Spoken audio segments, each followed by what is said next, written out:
আজকে আর একটা অভিজ্ঞতার কথা তোমাদের সঙ্গে শেয়ার করছি। সেটা হলো, আমি আমার কর্মজগতের জন্য বহু জায়গায় যেতে হয়, ফিল্ড ওয়ার্ক আছে আমার।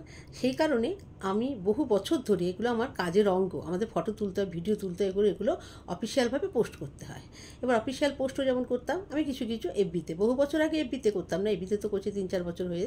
এগুলো এফবিতেও পোস্ট করি, ভালো লাগে, এটা স্মৃতি হিসাবে থেকেও যায়। আচ্ছা, এইবার কি হয়েছে, এখন তো আমরা এফবি চ্যালেঞ্জে এসে গেছি, একটা ইনকামের রাস্তাও এফবি থেকে হচ্ছে, ঠিক আছে? তো আমরা এফবি চ্যালেঞ্জে আসার জন্য আমরা এবার ভিডিওগুলোকে কন্টেন্ট হিসাবে আমরা প্রেজেন্ট করছি, ঠিক আছে? এইবার আমি যে কন্টেন্টটা প্রেজেন্ট করছি সেটা আমি কোথা থেকে নিচ্ছি? আমি তো শুধু বসে বসে ওই কাজই করছি না।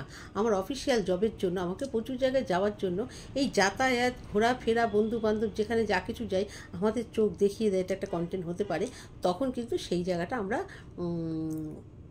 কন্টেন্টটা তৈরি করি, এবং কন্টেন্ট যখন তৈরি করি তখন অনেকগুলো একসাথে ভিডিও করি, মানে একই ভিডিওটা 2-3 বার করে করিনি। তোমাদেরও বলছি তোমরা সেটা করবে।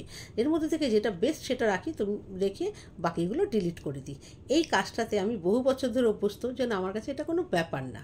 আমি হাসতে খেলতে আমি সমস্ত কিছু করার মারফত এটা টুক করে নিই।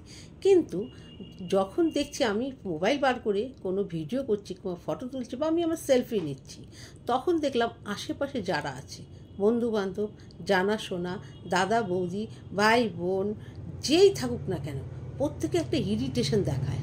মনে করে আমি ফটো তুলছি মানে আমি জাহান্নামে চলে গেলাম, আমি ভিডিও করছি মানে আমি একেবারে পতিত হয়ে গেলাম, আমি কন্টেন্ট বানাচ্ছি এফবিতে পোস্ট করব মানে মানে আমার চরিত্র একদম সব চলে গেল, এরকম একটা ব্যাপার। আর তারা এগুলো করছে না, যারা এগুলো করছে না তাদের মধ্যে এরকম একটা ভাব, আমরা মনে হয় সতী সাবিত্রী, বুঝেছো, এরকম একটা ভাব।